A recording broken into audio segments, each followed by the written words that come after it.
ভাইয়ের মৃত্যুর বিচার চেয়ে এবার বিজেপির দ্বারস্থ হলেন আনিস খানের দাদা। ভাইয়ের মৃত্যুর সঠিক তদন্তের দাবি জানিয়ে তিনি নতুন সরকারের দ্বারস্থ হয়েছেন 2022 সালের 18ই ফেব্রুয়ারি, এবং সেই দিন ছাত্রনেতা আনিস খানকে খুনের অভিযোগ ওঠে। সিভিক ভলেন্টিয়ারদের নিয়ে আমতায় আনিসের বাড়িতে গেছিল পুলিশ। পুলিশের কয়েকজন আনিসের বাড়ির দোতলায় পৌঁছন, বাড়ির ওপর থেকে নিচে আছড়ে পড়েন ছাত্রনেতা আনিস খান।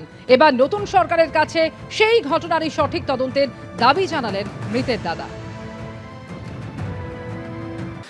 সিএমের সাথে দেখা করে এবার আমাদের যে আবেদনটা সেটা ওনার কাছে তুলে ধরবো, যাতে আমরা আমার ভাইকে জাস্টিস পাইয়ে দিতে পারি, এবং আমরা যে নিরাপত্তাহানিতে ভুগছি সেটাও তুলে দেবো। কারণ আমরা দেখুন গরিব মানুষ, আমাদের কোনো রাজনীতি হয় না।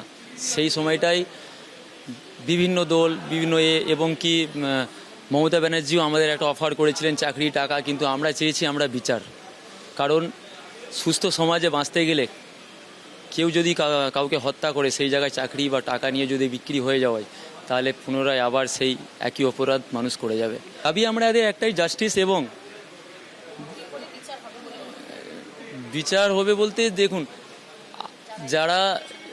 যারা এই জঘন্য কাজের সঙ্গে যুক্ত আছে মমতা ব্যানার্জির নির্দেশে। আর আমার ভাইয়ের খুনটা হচ্ছে হাই প্রোফাইল, কোনো রাস্তাঘাটের মার্ডার নয়, যে মার্ডার বা খুন সবই একই হয়, বাট এমন কিছু আমার ভাই করে নিয়েছিল বা জেনে গেছিলো সেই সময় তো সরকার পড়ে যাওয়ার মতো।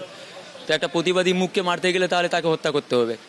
পুলিশ যৌথ প্ল্যানিংভাবে খুন করেছিল। তো আমরা আজ পর্যন্ত বিচার পাইনি। আমাদের আশা সিএম সাহেব আমাদের বিচার দেবেন।